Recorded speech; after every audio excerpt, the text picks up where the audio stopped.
할렐루야. 할렐루야. 오늘 하나님 말씀 시편 121편 1절부터 8절 말씀입니다. 시편 121편 1절부터 8절. 이거 음량 미디엄 하이 좀 줄여라. 징징거린다. 내가 산을 향하여 눈을 들리라. 나의 도움이 어디서 올꼬? 나의 도움이 천지를 지으신 여호와에게서로다. 여호와께서 너로 실족지 않게 하시며 너를 지키시는 자가 졸지 아니하시리로다. 이스라엘을 지키시는 자는 졸지도 아니하고 주무시지도 아니하시리로다. 여호와는 너를 지키시는 자라. 여호와께서 내 우편에서 내 그늘이 되시나니 낮의 해가 너를 상치 아니하며 밤의 달도 너를 해치 아니하리로다. 여호와께서 너를 지켜 모든 환난을 면케 하시며 또 내 영혼을 지키시리로다. 여호와께서 너의 출입을 지금부터 영원까지 지키시리로다. 아멘. 할렐루야. 우리 하나님 참 좋으신 하나님이십니다. 아멘. 지금 이 시간도 하나님의 은혜와 평강이 여러분들과 여러분의 가정과 직장과 사업장 그리고 여러분들의 자녀들까지 하나님의 은혜가 흐르고 넘치도록 채워지길 주의 이름으로 축원합니다. 아멘. 자, 따라합니다. 나는 예수님 안에서 모든 사람들을 이해하고 용서하고 사랑하겠습니다. 자, 우리 옆 사람과 같이 인사합니다. 제가 먼저 낮아지겠습니다. 제가 먼저 섬겨드리겠습니다. 제가 먼저 사랑하겠습니다. 할렐루야. 이 시간도 하나님께 영광 올려드리는 귀한 시간 되시길 주의 이름으로 축원합니다. 아멘. 유목사 베이스 조금 올려라. 징징징 짱짱짱 소리 안 들리냐? 오늘 시편 120편 8절의 말씀 가지고 모든 환난을 면케 하시는 하나님 하는 제목으로 말씀을 나누겠습니다. 자, 우리 따라합니다. 모든 환난을 면케 하시는 하나님. 모든 환난을 면케 하시는 하나님.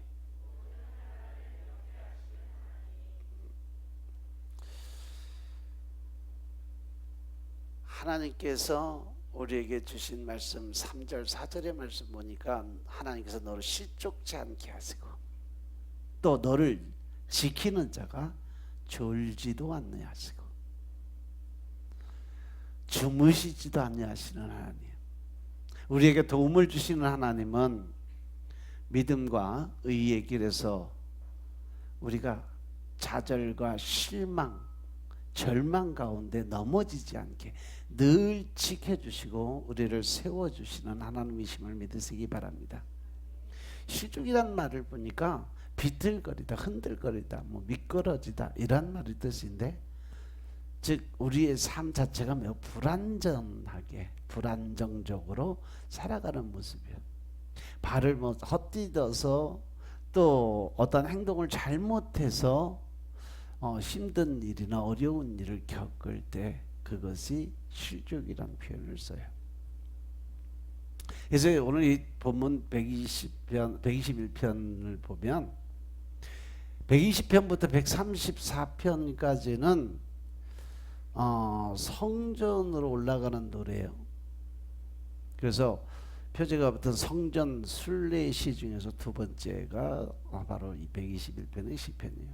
특히 오늘 본문에서 1절 2절을 보니까 1인칭 나로 주로 표현을 했고 3절부터 8절까지 말씀은 2인칭인 너를 주로 위주로 설명을 했어요. 그래서 이 시편이 순례의 길을 오른 그 부모와 자녀가 대화 형식으로 부르는 노래라고 이야기도 해요. 즉 순례자들과 제사장들이 서로 화답하는 이러한 노래다라고 표현도 해요. 시편은 거의 1편부터 150편까지 다 영창의 즉 노래로 찬양으로 올려드리는 이 말씀이 시편 말씀이에요. 다 가락이 은율이 붙어있는 그러한 시가 이 시편 노래예요.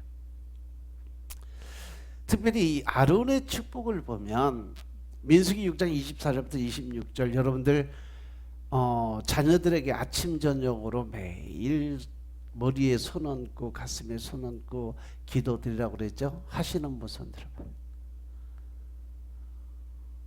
한 사람밖에 없어. 자녀들 잘 되기를 복 빌어주는 게 그렇게 아깝냐? 내 새끼 잘 되라고 복 빌어주라는데 그것도 못하냐? 성경책 보고 읽으라니까 그것도 못해. 그래? 애 둘 셋씩 되면 한꺼번에 몰아놓고 한 번에 머리에 손 얹고 기도해. 그러면 돼. 따로따로 할 생각하지 말고. 하나님 그러잖아. 여호와는 내게 복을 주시고 너를 지키시기 원하시고. 할렐루야. 여호와는 그 얼굴을 내게 비춰서 은혜 베푸시기를 원하시고 여호와는 그 얼굴을 내게로 향하여 드사 평강 주시기를 원하노라. 26절까지 하나님이 자녀들에게 복 주기 원하시고 지켜주시고 또 은혜 베풀어 주시고 더 나아가서 평강 주시길 원한다. 너희들이 이렇게 제사장의 직분을 가지고 기도를 드리면 내가 그들에게 그대로 하겠다고 약속하셔요. 27절에. 그러면 믿음으로 손 얹고 기도하면 그대로 임하게 됩니다. 아멘. 아멘. 자녀들에게 아침 저녁을 꼭 기도 드리세요. 내 새끼 잘 되라고 하려네. 그것도 못해야 그래. 오늘 본문 말씀 보니까 1절에 내가 산을 향해서 눈을 돌리라 나의 도움이 어디서 올꼬. 고대 중동에서는 이교를 숭배하는 것이 많았어요. 하나님을 믿는 것보다 이단 숭배 사상이 엄청 컸어요. 그리고 그들은 신들이 다 어디서 사냐? 산 꼭대기 산다라고 생각을 했어요. 그래서 산 정상 여기저기 보면 거의 자신들의 어떤 신전을 만들어 놓고 거기서 제사를 지내는 게 그들의 풍습이었어요. 그리고 그 신전에는 남녀 창기들도 있었어요. 사람들은 풍년과 다산을 기원하며 그 신전에서 제사를 드려요. 또 재앙을 막아준다는 약을 팔기도 하고 부적을 팔기도 해요.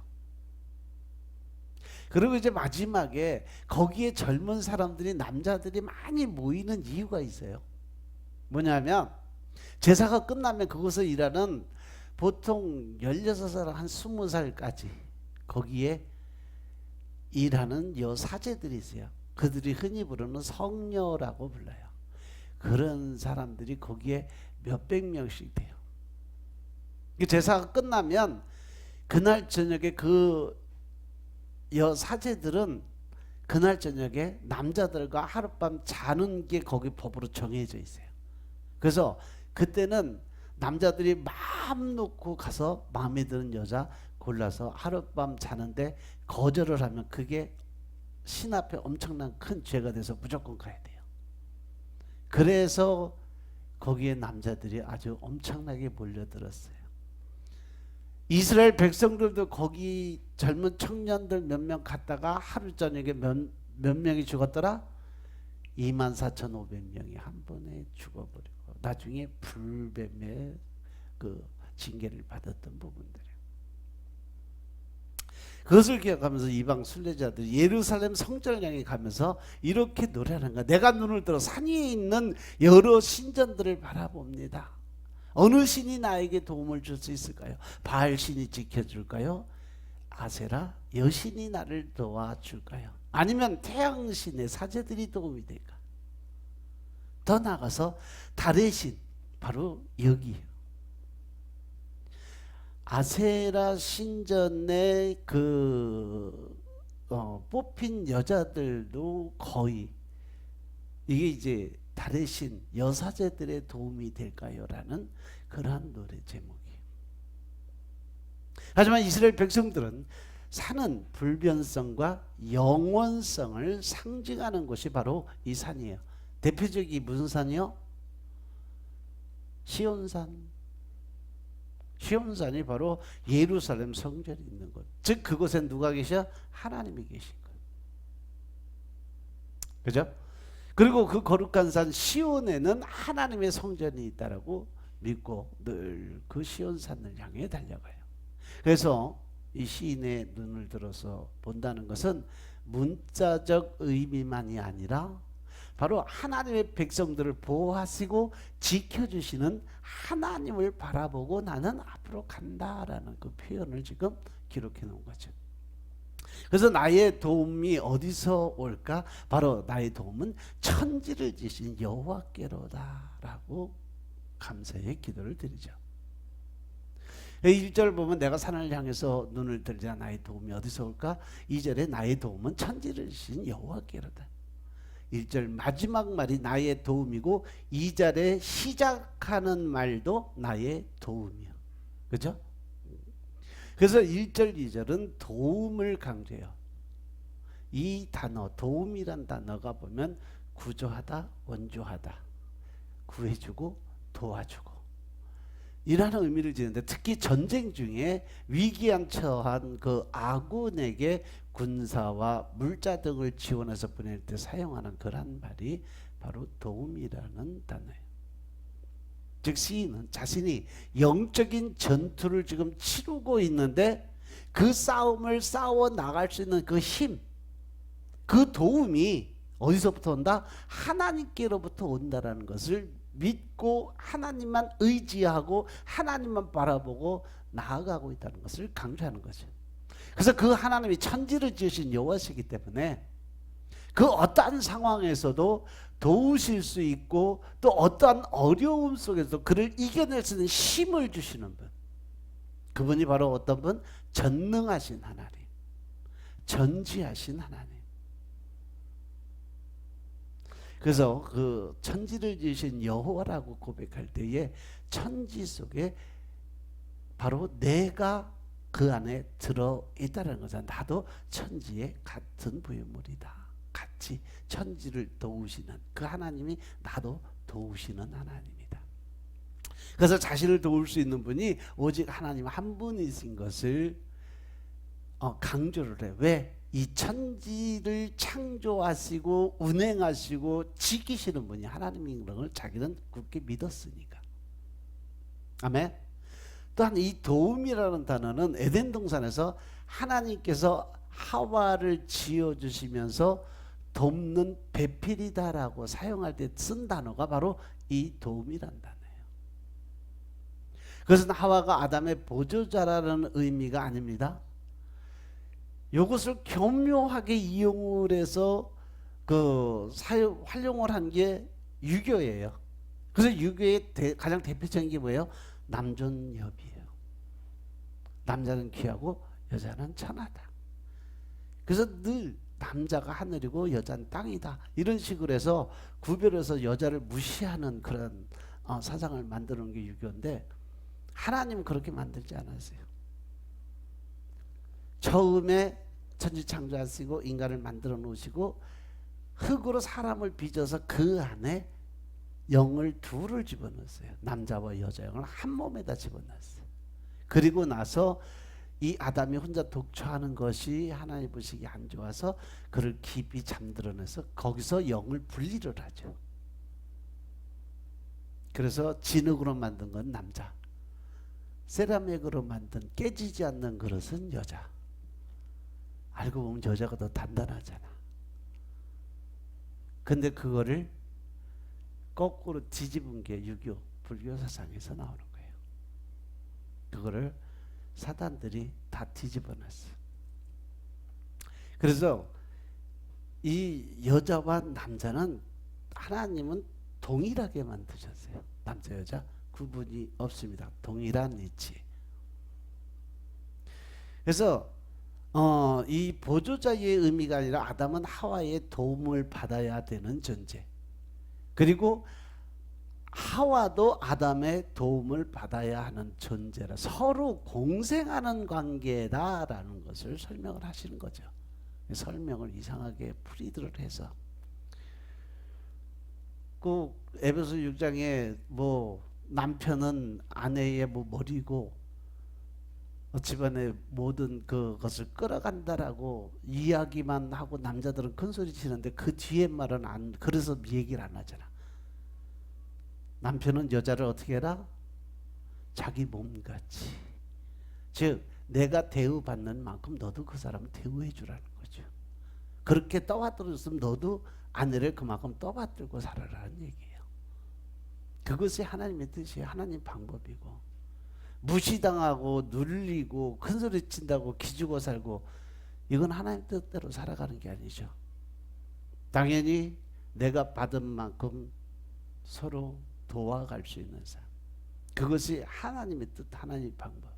그리고 남자와 여자는 하나님 보시기에는 그렇게 큰 구별을 두지 않으셨어요.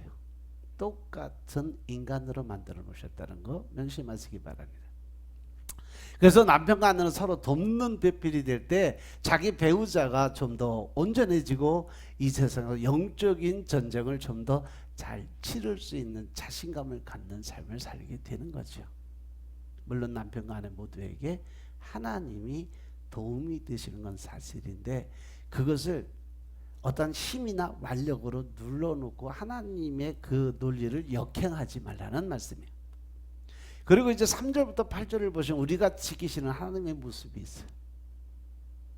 3절부터 8절까지의 말씀을 보면 하나님의 보호하심에 대한 확신을 3중으로 선언을 합니다. 3절 4절을 보니까 여기서 너를 실족치 않게 하시고 너를 지키시는 자가 졸지도 아니하시고 이스라엘을 지키시는 졸지도 아니하시고 주무시지도 아니하시리로다. 하나님의 보호하심에 대한 첫 번째 선언. 하나님은 하나님의 백성인 순례자들을 실족하지 않도록 미끄러지고 자빠지고 넘어지지 않도록 늘 지켜주시고 보호하기 위해서 졸지도 않으시고 주무시지도 않고 늘 불꽃 같은 눈동자로 지켜보시고 보호해 주신다는 거죠. 믿으시면 아멘. 믿으시면 아멘. 근데 우리는 늘 하나님에 대한 생각이 어때요? 내 뜻대로 안 되고 내 방법대로 안 되고 내 생각한 대로 뭔 일이 안 이루어지면 제일 먼저 어디에 대해서 원망 불평 나와요? 하나님에 대한 원망 불평부터 나와요. 그 안에 어떤 하나님의 뜻이 있고 하나님의 계획이 있고 또 하나님의 더 큰 복을 주기 위한 연단과 고난이 들어있음에도 불구하고 그것을 깨우치기 전에 당장 눈앞에 보이는 현실을 바라보고 늘 불평과 원망으로 살아가죠. 요즘 창세기 설명을 하면서 제가 그런 말씀 많이 드려요. 아브라함과 같이 이삭과 같이 야곱과 같이 복 받는 건 좋아하는데 그들이 기다린 세월들을 생각해 보면 그들이 복을 받기까지는요 25년, 30년, 40년. 이삭이 야곱을 낳을 때까지 몇 년 걸렸어요? 20년 걸렸어요. 20년 동안 아무것도 안 주다가 아내 리브가 만나고서 19년째 임신해서 20년째 아들 낳았어요. 그게 쌍둥이 야곱, 에서와 야곱이요.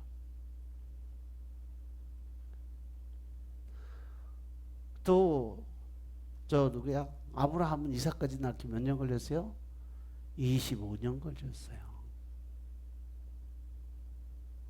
하나님의 축복이 임할 때는요. 그 대신 그들이 다 어떻게 됐느냐는 거죠. 하나님을 끝까지 믿고 기다리고 하나님의 뜻대로 방법대로 살았던 사람은요 엄청난 거부가 됐다는 거죠. 엄청난 축복의 주인공이 됐다는 거죠.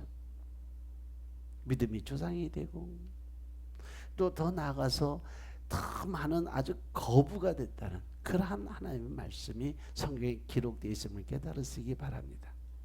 아멘.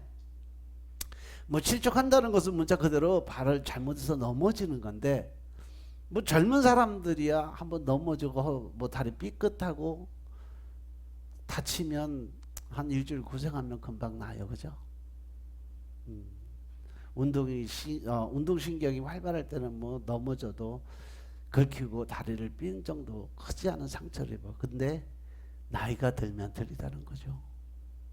나이가 들면 들수록 연세가 높으신 분이 넘어져서 고관절을 다치게 되면 심각한 그러한 경우가 생길 수도 있다는 거죠. 그보다 더 위험한 것이 산에 올라가서 등산 갔다가 자빠지는 게 제일 큰 문제예요. 그때는 치명적인 결과가 올 수도 있다라는 얘기죠. 오늘 이 말씀을 보면 순례자들은 지금 고지대 높은 산으로 올라가고 있어요. 이럴 때 실족해서 경사가 큰 곳으로 구르게 되면 아주 위험해요. 이 시인이 노래하는 실족한다는 것은 우리 인생의 순례길에서 넘어지고 자빠지지 않도록 늘 지키시는 하나님을 믿고 나아가라는 얘기예요. 여러분들 앞에 아무리 힘든 일이고 아무리 어려운 일이고 여러분들의 마음대로 뜻대로 계획대로 안 되는 일이 있다 할지라도 끝까지 하나님만 바라보고 앞으로 나아가라는 거죠. 그 하나님을 바라볼 때 하나님은 반드시 우리를 실망시키지 않아요. 그분은 반드시 우리의 모든 것을 이루어 주신다고 약속하시는 분이세요. 믿으시면 하면. 그래서 시편 37편 23, 24절에 보면 뭐라고 얘기하냐면 여호와께서 사람의 걸음을 정하시고 그의 길을 기뻐하신다고 그랬어요. 그리고 그는 넘어지는 아주 엎드러지지 아니하는 것은 여호와께서 그의 손을 그들이 설사 자빠서 넘어질 때 하나님께서 그들의 손을 붙들어서 세워주시기 때문에 많이 다치지 않는다는 것이죠.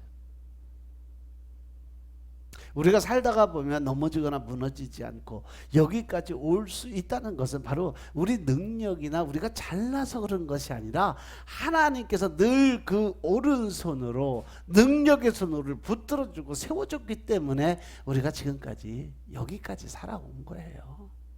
믿으시면 아멘. 그래서 이사야서 41장 10절의 말씀처럼 너는 두려워하지 말라, 놀라지 말라. 하나님 말씀하시잖아요. 내가 너를 오른손으로 붙들어 주겠다. 내가 너를 도와주겠다. 내가 너를 굳세게 해주겠다. 약속하신 말씀 붙들고 기도드리세요. 하나님이 그렇게 일을 하십니다. 아멘. 그래서 이사야서 43장 18절부터 20절의 말씀 그 자체도 그래요. 너는 지나간 과거의 것 다 잊어버리고 다 지워버려라. 기억하지 마라. 왜? 이제 내가 이곳에서 바로 너를 위해서 새 일을 행할 거다. 어떤 일? 사막의 옥토가 되고 이 사막의 광야를 강을 내서 옥토를 만들 수 있는 그러한 일을 내가 행하게 되거다. 19절 내가 새 일을 행하리니 이제 나타날 것이라. 18절 보자. 19절 너희가 그것을 알지 못하느냐? 정령이 내가 광야의 길과 사막의 강을 내리니 장차 들짐승과 실랑과 타조도 나를 공경할 것은 내가 광야의 물들을 사막의 강들을 내서 내 백성 나의 택한 자로 마시게 할 것이다. 이것이 하나님의 계획이에요. 그리고 나서 21절로 넘어가면 이 백성은 바로 무엇을 위해서? 내가 나를 위해서 찬송을 부르게 하게 만들기 위해서. 바로 여러분들이 매일 찬양 드려야 될 분명한 이유는 하나님께서 우리에게 찬양 받으시기 원해서 우리를 지었다는 거예요. 그러니까 여러분은 당연하게 찬양 드리는 건 당연한 거예요. 믿으시면 아멘. 앞에 찬양단 하시는 분들이요 너무 은혜스럽게 찬양 잘 들으시는데 복 중에 복이요. 하나님이 가장 기뻐하시는 일을 하시는 거예요. 그러니까 늘 어디 가나 보면 교회에 어떤 문제가 생기는 거는 주방에서부터 시작하는데 성전 안의 문제는요 찬양단에서 시작해요. 교회 성가대부터. 성가대. 우리는 제가 그냥 성가대를 아직 조직을 안 해놔서 일부러 안 해서 우리 찬양단 좀 그냥 자유스럽게 예배드리라고. 앞에서 찬양 리더 한다는 것 구약에 보면요 어떤 예배를 드리든 전쟁을 나가든 또 하나님에 대한 어떤 예의를 갖추고 하나님께 올려드리는 제일 첫 번째 첨단으로 가는 사람이 누군지 아세요? 찬양단이에요. 성가대가 제일 앞으로 가요. 그리고 그 뒤에 제사장들이 가요. 그만큼 찬양은 하나님 그만큼 기뻐하시는 거고 찬양단의 직분이 그만큼 중요해요. 여호수아가 그 가나안 땅에 들어가기 직전 요단강 건너갈 때도요. 바로 제일 앞에 대접 하나님의 법궤가 가고 그 뒤에 찬양단이에요. 그 뒤에 제사장이고요. 그렇게 갔어요. 그만큼 찬양단의 자리가 그만큼 중요하다는 거예요. 왜? 하나님이 제일 좋아하고 기뻐하시는 게 찬양이니까. 그래서 여러분들 찬양단 앞에서 찬양 드리는 거 자부심 갖고 하나님께 영광 올려드리세요. 그래서 시험이 제일 많이 드는 데도 찬양단이에요. 또 말도 제일 많이 나오는 데가 찬양단이고. 그래서 찬양 드리시는 찬양단 하시는 분들은 특별히 말씀 기도 엄청나게 많이 먹고 기도 드려야 돼요. 준비가 되지 않으면요 한순간에 사단이 갖다 준 생각이 그냥 끌려나가면 한순간에 쓰러져 버려요. 그건 뭐 믿음이 좋으면 좋을수록 그만큼 강한 놈이 붙어요. 사단도요. 목사라고 뭐 마귀 새끼가 지랄 안 하는 줄 알아? 다 지랄해. 목사는 또 목사에 맞게 거기에 영적인 사단들 마귀들이 들러붙어요. 그래서 유혹하고 미혹하고 늘 잡아들이려고 별 수단을 다 부려. 여러분들도 마찬가지요. 사단이 유혹하고 속살거리는데 홀딱홀딱 넘어가지 마시고, 그리고 시인은 우리가 넘어지지 않도록 지켜주기 위해서 하나님께서는 졸지도 않고 주무시지도 않으신다라고 이야기를 해요. 여긴 두 가지 의미가 있어요. 첫째는 하나님은 사람과 다르다는 거죠. 우리가 인간적으로 생각하면 어휴 자지도 않고 졸지도 않고 눈 부릅뜨고 어떻게 24시간 며칠을 저러고 사실까? 뻥이다. 사람들이 볼 땐 그래요. 인간의 눈으로 볼 때. 하지만 영적인 눈으로 보면 잠잘 시간이 없어. 왜? 계시록 21장에 보면요. 새하늘과 새 땅에 보면서 그곳에는 어둠이 없다 그랬어요. 낮에 낮만 있어요. 그리고 베드로후서 3장에 보면 하나님의 세계, 즉 하늘에는 이 땅에 하늘의 하루가 이 땅에 몇 년? 1000년이라고 그랬어요. 즉 천국에서는 하루를 살아가는 거예요. 끝없이 영원히 하루를 살아가는 거죠. 거기는 빛만 있고 어두움은 없다고 그랬어요. 그러니까 주무시지도 않고 졸지도 않는 순간 당연한 거죠. 영적으로 보면 그래요. 근데 육적으로 사람이 지금 가지고 있는 과학적 의학적 상식으로 보면 이건 뻥이다지 절대 될 수가 없다. 제가 여러분들에게 늘 말씀드리지만 영이 살아있으면 잠 그렇게 많이 안 자도 안 피곤해요. 하루 4시간 충분합니다. 제가 하루 3시간 4시간 자고 사는데 저 피곤하다는 소리 들어봤어요? 안 피곤해요? 매일 철회하고 새벽에 아침에 그것도 아침에 잠깐 새벽기도 끝나고 3시간 4시간 잠은 게 땡이에요. 그리고 하루 종일 살아요. 하나도 안 피곤해요. 잠을 못 자서 피곤해요. 뭐 7시간 8시간 7시간 8시간까지 잘 시간이 어디 있어. 말씀 읽고 기도하기도 바쁜데. 영이 살아 움직이면 육이 살아 움직일 수밖에 없어요. 영이 죽어버리니까 육이 피곤한 거예요. 여러분은 그래도 하나님을 믿는 분들이고 또 육적인 삶 속에서 영적인 삶으로 바뀐 사람들, 그러면 영적인 이 영이 살아 움직일 수 있는 그런 삶을 살아야 되는데 육적인 그 과거의 삶을 생각을 버리지 못하니까 늘 피곤을 달고 사는 거죠.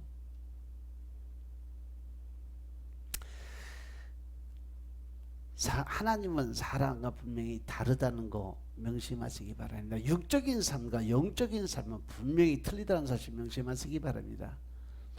그 당시에 뭐 지금처럼 치안이 좋을 때도 아니었어. 그래서 순례 길에 오른 사람은 밤에 도적이나 맹수들로부터 무리를 보호하기 위해서 순벌을 쪽에서 불침벌을 서기도 했고, 전문적인 파수꾼을 고용해서 이동을 하게 됐어요. 뭐 불침벌이든 파수꾼이든 인간이기 때문에 경계를 서다가 조는 경우도 많이 있죠. 뭐 군대 갔다 오신 분들은 아시겠지만 야간 보초 나가면 자는 사람은 맨날 자요. 자다 걸려가고 기합도 받고 끌려도 가고 그래요. 그런데 이스라엘을 지키시는 하나님은 졸지도 주무시지 않는 분이라고 이야기를 해요. 이것이 아주 중요한 얘기란 얘기죠. 사람들은 자신의 인생을 돈이 지켜줄 거라고 생각을 해서 돈을 주고 파수꾼을 세우기도 하고, 뭐 요즘에는 뭐 엄청나게 경계 시설이 잘 돼 있죠. 각종 뭐 이 경비 업체도 다 맡겨서 각가지 뭐 시설 다 달아놓고, 때에 따라서는 권력이 보여줄 것 같으니까 권력을 가진 사람들을 세우기도 하고. 그런데 우리들은요, 하나님께서 지켜주시는 게 얼마나 큰 위로가 되는지 몰라요. 그냥 내 거 없이 하나님 거 다 하나님 거다 생각하고 편안하게 있으면 누가 뭐 가져가든 나는 상관 안 하잖아. 또 하나님이 지켜주시는데 어떤 도적이 어떤 사단이 와서 그걸 가져가겠냐고. 하나님께서 조지도 않고 주무시지 않는 둘째 의미는 하나님은 다른 신들과 다른 존재다. 당시 중동에서 사람들이 생각하는 신들은요, 인간과 같은 생활을 한다고 생각을 해요. 그래서 때가 되면 기도가 응답이 안 되면 우리 신이 자나보다 그래 생각을 했다 그래. 그래서 자신들이 위기에 처하거나 도움이 필요할 때 제사 의식으로 그들이 드리는 주로 그 제사법이 뭐냐면 그 잠자는 신을 깨워야 된다 그래갖고 엄청나게 시끄럽게 제사를 지내줘요. 무당 굿하는 거 보면 알아. 귀신들 불러내라고 얼마나 시끄러워. 그 잠 깨우느라고 그 귀신 잠 깨워 끌어모으려고 아주 밤새도록 시끄럽게 난리를 치는 거예요. 그래서 그 신들을 깨우는 제사들이 아주 요란하고 공을 많이 들였어요. 사람들은 자신들이 어떤 상황이 처한 상황이 큰 위기라고 느낄수록 그것을 선명하게 들기 위해서 자신들의 몸을 상하게도 하고 심지어 최고의 정성을 바친다는 의미로 자녀들을 불 가운데 집어넣고 태워 죽이는 제사 의식도 가졌어요. 이것이 바로 바알 신앙. 천주교의 모태죠. 바알 신앙이 결국은 그걸로 인해서 이 땅에 지금 프리메이슨이 나왔고 더 나가서 일루미나티까지 전 세계를 장악하고 있는 것이 지금 이단의 제일 위에 있는 사람들이요. 구체적인 예가 성경에도 나와 있어요. 열왕기상 18장에 보면 엘리야와 선지자, 바알 선지자들 450명이 대결하는 장면이 나오죠. 숫자가 많은 바알 선지자들이 먼저 자신들의 신들의 이름을 부르기 시작을 하면서 제사의식을 먼저 치러요. 바알 선지자들이 송아지를 잡고 아침부터 낮에까지 바알의 이름을 부르면서 제잔주의를 돌고 춤을 추며 별 난리를 치며 했지만 아무런 응답이 없어요. 그때 엘리야 선지자가 뭐라 그래요? 그들을 조롱하면서 더 큰 소리로 불러봐라. 야, 바알신이 지금 다른 일을 어디 멀리 다른 일 보러 갔는지 아니면 뭐 화장실을 갔는지 아니면 멀리 여행 갔는지 혹시 잠을 자고 있는 건 아닌지 잠자면 빨리 깨워야 되잖아. 빨리 해봐라. 그러니까 바알 선지자들이 그들의 예배 간섭에 따라 칼과 창으로 피가 나도록 자기 몸을 찔러대며 난리를 치고 제사의식 치르는 걸 그 18장에 보면 기록을 해놨어요. 근데 저녁에 해가 떨어질 때까지 아무런 응답이 없었어요. 그래서 엘리야 선지자의 차례가 됐을 때 하나님께서 어떻게 응답을 하시는지 여러분들 다 아시잖아요. 불로 응답을 하셨습니다. 하나님께서는 졸지도 않으시고 주무시지도 않는 그 하나님이 얼마나 큰 희망이 되고 소망이 되는 하나님인지 믿으시기 바랍니다. 그리고 5절 6절을 보니까 여호와는 너를 지키는 이시라고 그럽니다. 여호와께서 네 우편에서 네 그늘이 되시고 낮에 해가 너를 상치 못하고 밤에 달도 너를 해치 아니하리로다. 하나님의 보호하심에 대한 두 번째 선언.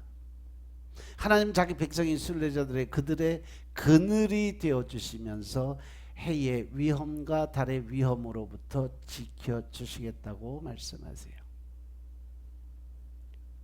이스라엘 그 사막의 그 여름에 보면 낮에 평균 기온이 35도에서 48도, 50도까지 왔다 갔다 해요. 또 저녁에는 기온차가 반대로 영하로 떨어져요. 영하 20도에서 30도까지 떨어져요. 그래서 그곳에 낮에는 그늘이 없으면 안 되고 밤에는 불이 없으면 안 돼요. 그래서 하나님께서 그들을 그 사막 40년 동안 생활할 때 낮에는 구름 기둥을 했던 이유가 이 뜨거운 빛을 가리기 위해서 구름 기둥, 밤에는 얼어 죽을까 봐 불 기둥으로 해서 그들에게 전체가 다 따뜻하게 할 수 있는 난로를 펴준 거죠.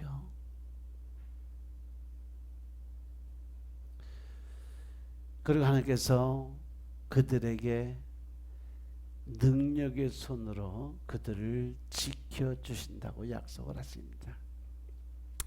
이스라엘은 일교차가 너무 큰 것이라서 낮에 해와 밤에 달로부터 지켜주신다는 것은 표면적으로 낮에 무더위나 밤에 추위로부터 지켜주신다는 의미만 아니라 낮의 해는 바로 육체적인 위험, 몸을 지켜주시는 하나님, 밤의 달은 정신적인 영적인 부분을 그 위험에서 건져주시는 하나님을 의미해요.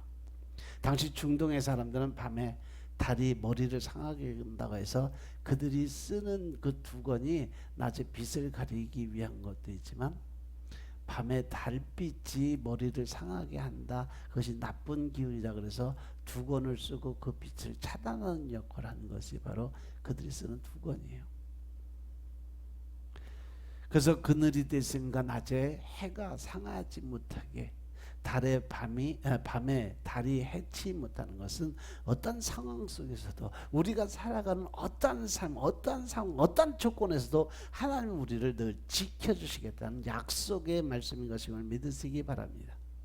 또한 하나님의 보호심에 대한 셋째 선언은 뭐냐? 7절 8절의 말씀이에요. 여호와께서 너를 지켜서 환난을 면케하시고 또 내 영혼을 지켜주시고 여호와께서 너의 출입을 지금부터 언제까지? 영원까지 천국 백성으로 영생의 삶을 주기 위해서 이 땅에 오신 예수 그리스도의 구속과 대속의 은혜를 받은 사람들은 이제 영원의 삶에 들어가게 된 거죠. 그 영원까지 지켜주신 하나님, 환난에서도 지켜주시고 영원히 출입을 지켜주실 거라고 약속을 하십니다. 우리 성경에 보면 모든 환난을 면케하시며로 되어 있는데 히브리 성경에는 모든 환난에서 지키시며, 즉 다시 말해서 면케하신다는 것은 빠져 있어요. 우리가 삽입시켜서 넣어놓은 것. 환난에서 면제가 되면 얼마나 좋겠어요. 우리가 예수만 믿으면 좋은 일만 있고 어려운 일 하나도 안 생긴다면 얼마나 좋겠어요. 그런데 환난에서 면제된 인생은 아무도 없다는 사실 명심하시기 바랍니다. 만약에 환난에서 면제된 인생이라면 오히려 그것이 더 큰 문제를 일으켜요. 하나님, 우리가 어떤 환난이나 고통 속에 있을지라도 우리를 지켜주시는 분이심을 믿으시기 바랍니다. 그래서 다윗은 그 하나님을 경험하고 나서 여호와는 나의 목자시니 내게 부족함이 없으리로다. 시편 23편의 말씀. 다윗이 그 시편 23편을 지을 당시가 가장 곤란과 위험 속에 빠졌을 때예요. 하나님이 그래도 나는 이렇게 하나님이 날 지켜주실 거라는 소망을 가진 시가 시편 23편이에요. 사울 왕에게 그 산속으로 도망 다니면서 굴 속에 숨어 다니면서 죽기 막 일보 직전에 있는 그 상황에서 다윗은 하나님에 대한 소망을 가졌어. 내가 이렇게 지금 힘들지라도 어려울지라도 내가 이렇게 고통과 고난 속에 있을지라도 하나님은 나를 지키시는 분이다.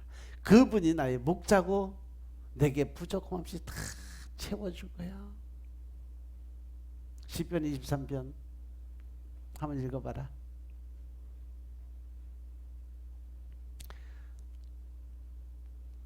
여호와는 나의 목자시니 내게 부족함이 없으리로다.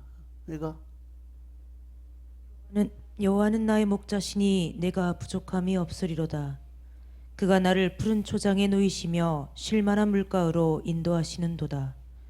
내 영혼을 소생시키시고 자기 이름을 위하여 의의 길로 인도하시는도다. 내가 사망의 음침한 골짜기로 다닐지라도 해를 두려워하지 않을 것은 주께서 나와 함께 하심이라. 주의 지팡이와 막대기가 나를 안위하시나이다. 주께서 내 원수의 목전에서 내게 상을 베푸시고 기름으로 내 머리에 바르셨으니 내 잔이 넘치나이다. 나의 평생의 선하심과 인자하심이 정녕 나를 따르리니 내가 여호와의 집에 영원히 거하리로다. 다윗은 그 어렵고 힘든 상황에서 하나님에 대한 소망이 바로 4절 5절 말씀이에요. 내가 사망의 음침한 골짜기에 들어갈지라도 해를 두려워하지 않을 것은 주께서 나와 함께 하신다는 믿음이었죠.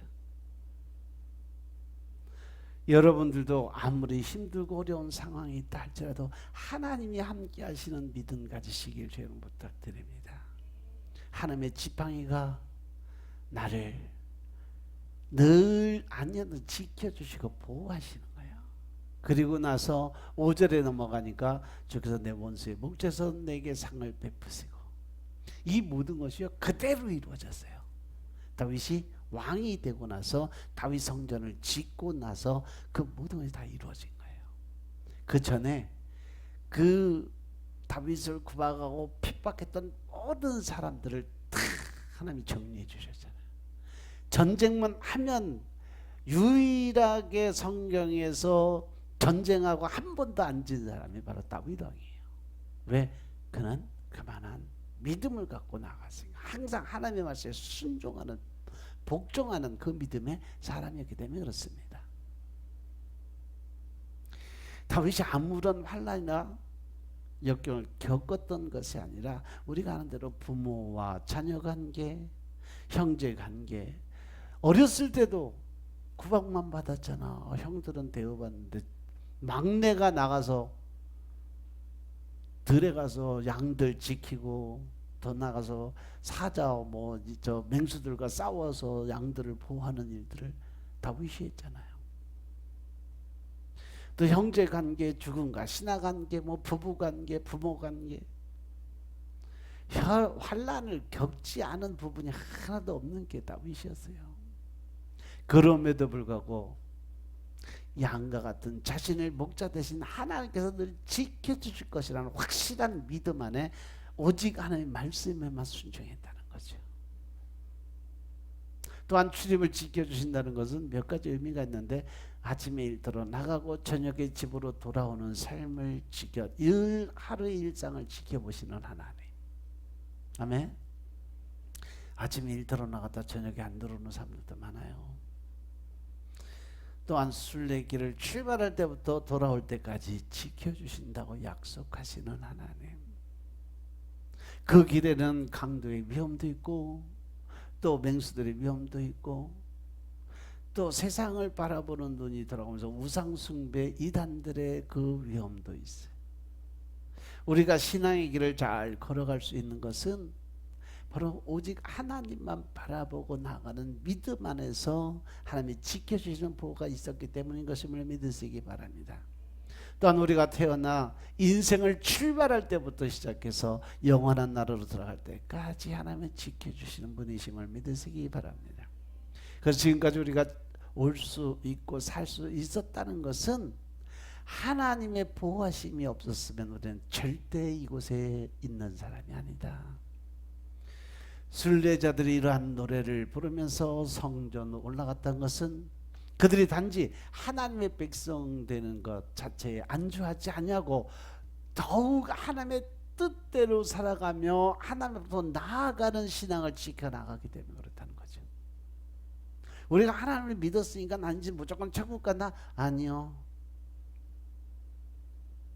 그냥 믿기만 하면 천국 간다는 거 그거 다 뻥이요. 성경 말씀 자세히 보세요.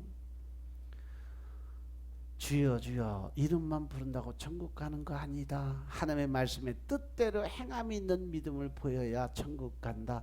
마태복음 7장 21절 22절 23절 말씀 보세요. 천국 가는 사람들이 어떤 사람들인가. 하나님의 복을 받는 것도 마찬가지예요. 이 말씀을 읽고 듣고 깨닫는 대로 행하는 자라야 하나님의 복을 받는다. 계시록 1장 3절 말씀이요.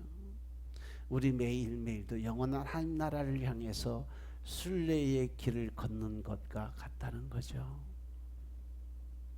오늘도 하나님께서 심어주신 삶의 자리에서 눈을 들어 산을 보며 우리 도움이 어디서 오는지 확인하고 졸지도 주무시지도 않으시는 하나님이 지켜주심을 경험하는 복된 하루가 되시길 주님을 축원합니다.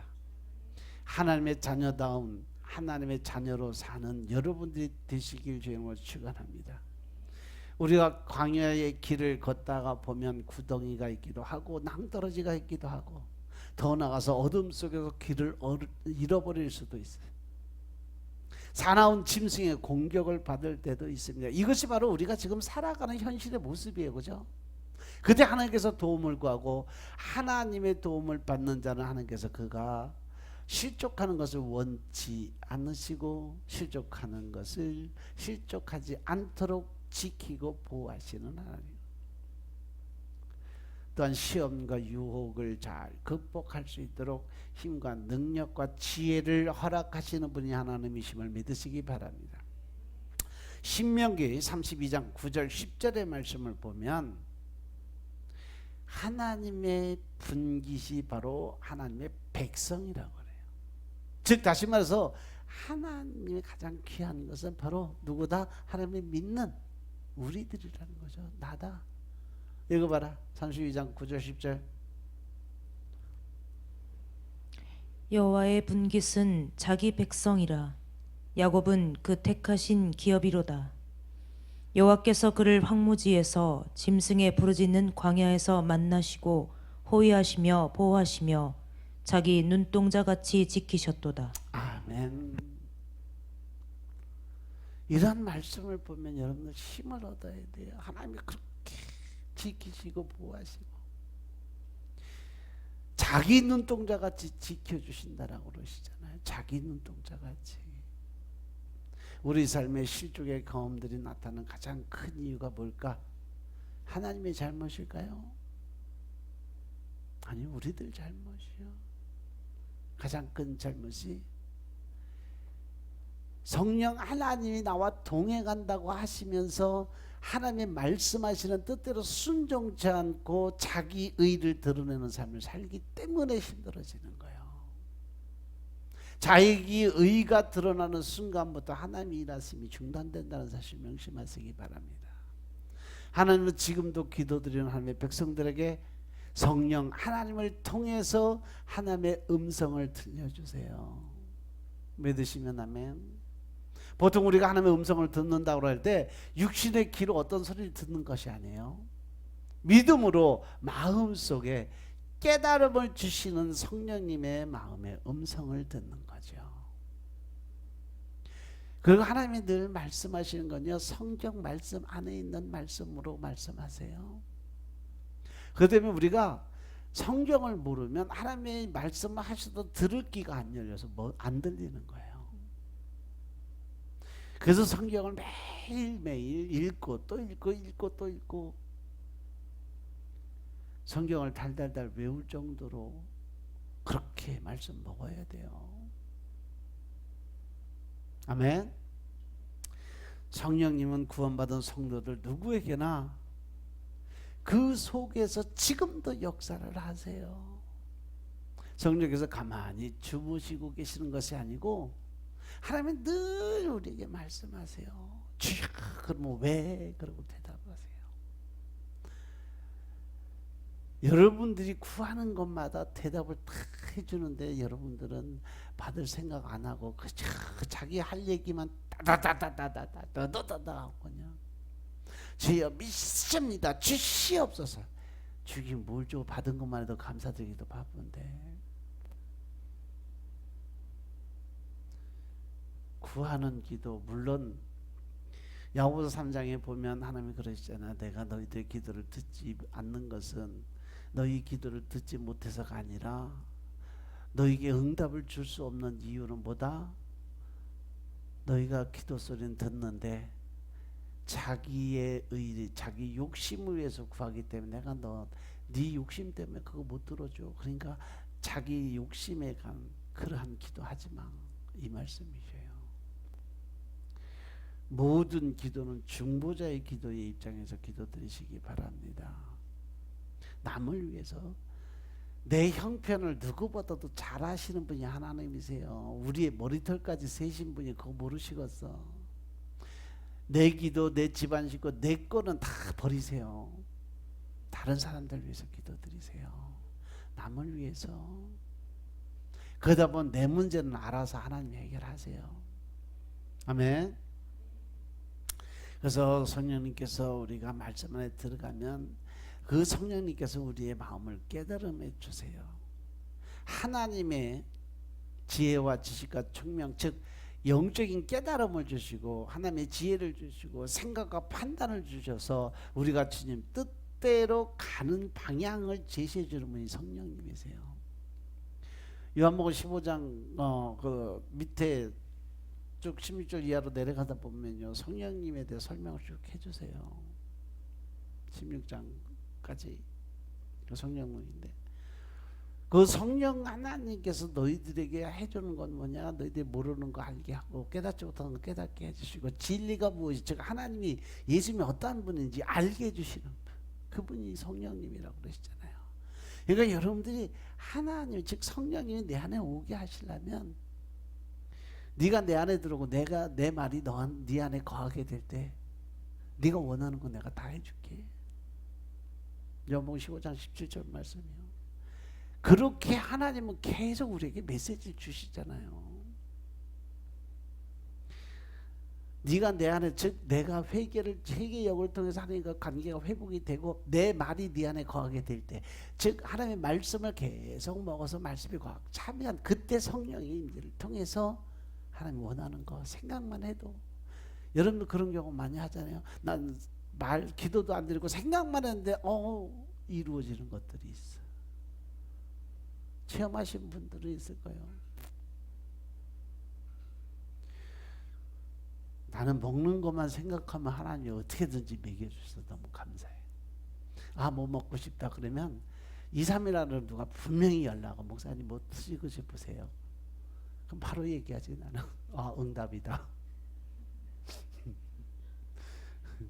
그전에는 돼지고기도 많이 먹는데 어느 날 갑자기 하나님이 돼지고기만 먹으면 알레르기가 생기게 만들어놔가지고 돼지고기 아예 못 먹어. 이제 뼈국물만 먹어도 몸에서 두드러기 일어나, 알러지가 일어나.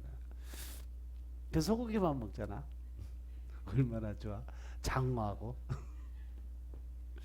비싼 것만 먹으래 나보고.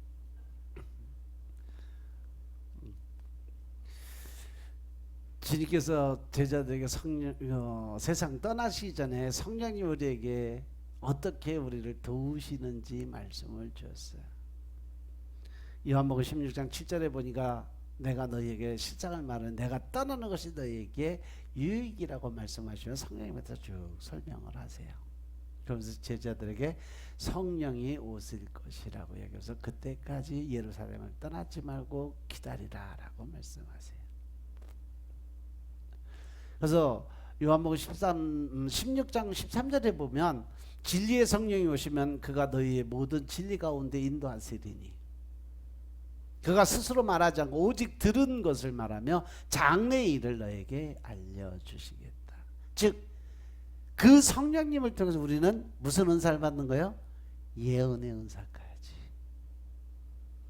예언, 앞으로 되어질 일에 대해서 예언하는 거 이거 이단 아니에요. 지들이 못하니까 남들 하는 거 시기해서 2단 3단 찾으면서 하나님 성령님 그 회방하는 성령 회방제는요, 마태복음 12장 31, 32절 보면 이 땅에서도 하늘나라에서 죄사함이 없는 게 성령 회방제예요. 엄청 큰 죄 짓고 있는데 몰라서 그래요. 그래서 성령님이 일하시는 자체를 우리가 인정하고 그 안에 들어가서 믿음으로 나아갈 때 하나님 더 큰 일을 해주신다고 믿으시기 바랍니다. 그래서 성령의 인도함을 받은 사람은요, 하나님의 음성을 듣고 순종하는 삶을 살아야 돼요.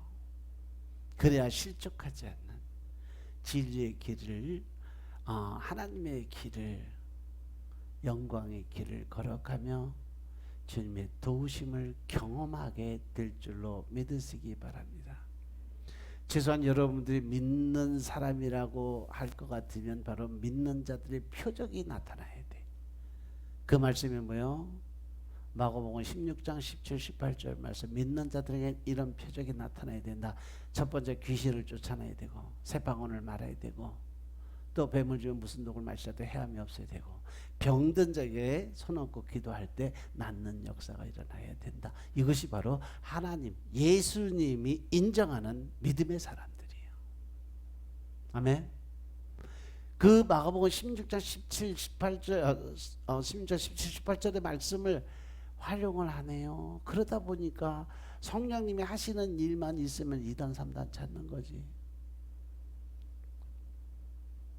저는 개척에서부터 지금까지 2단 3단 소리 하도 들어갖고 이제 별로 개의치도 않아. 그냥 나중에 가서 목사님들한테도 그랬어요. 나중에 천국 가서 하나님 앞에 서갖고 내가 하는 사역이 맞는지 당신 하는 사역이 맞는 건지 하나님한테 물어보자 그랬어요. 그러면 대꾸하는 목사님들 한 분도 안 계세요. 하나님 앞에 가서 따져보자 그러면. 왜? 그들도 말씀을 읽거든, 알거든. 단지 안 나타나니까 문제지. 하나님은 우리의 인생의 내비게이션이라는 거 명심하시기 바랍니다. 우리가 목적지만 정해놓으면 알아서 인도해 주시고 안내해 주시고 끌어주시고, 그래서 우리를 안전하게 목적지까지 실족지 않도록 지켜주신 하나님, 그 음성을 듣고 순종하는 여러분들 되시길 주님으로 축원합니다. 아멘. 기도드리겠습니다. 아버지 하나님 감사드립니다. 오늘도 은혜 가운데 하나님의 말씀을 손꼽게 하시니 감사합니다.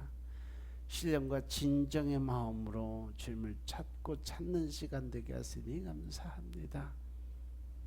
늘 은혜 가운데서 우리가 주님을 바라보게 하옵소서. 권세한 능력 안에서 오늘 하루도 주님의 영광을 위해 살아가게 하옵소서. 주님, 우리의 모든 삶들이 하나님이 기뻐하는 삶을 살게 하시고, 스바냐 3장 17절의 말씀처럼 우리가 하나님이 우리를 보시기에 기뻐서 어쩔 줄 모르는 그러한 삶을 살 수 있도록 축복하옵소서. 오직 성령의 임재를 통한 기쁨으로, 감사함으로, 즐거움으로 하나님의 영광을 위해 살아가게 하옵소서.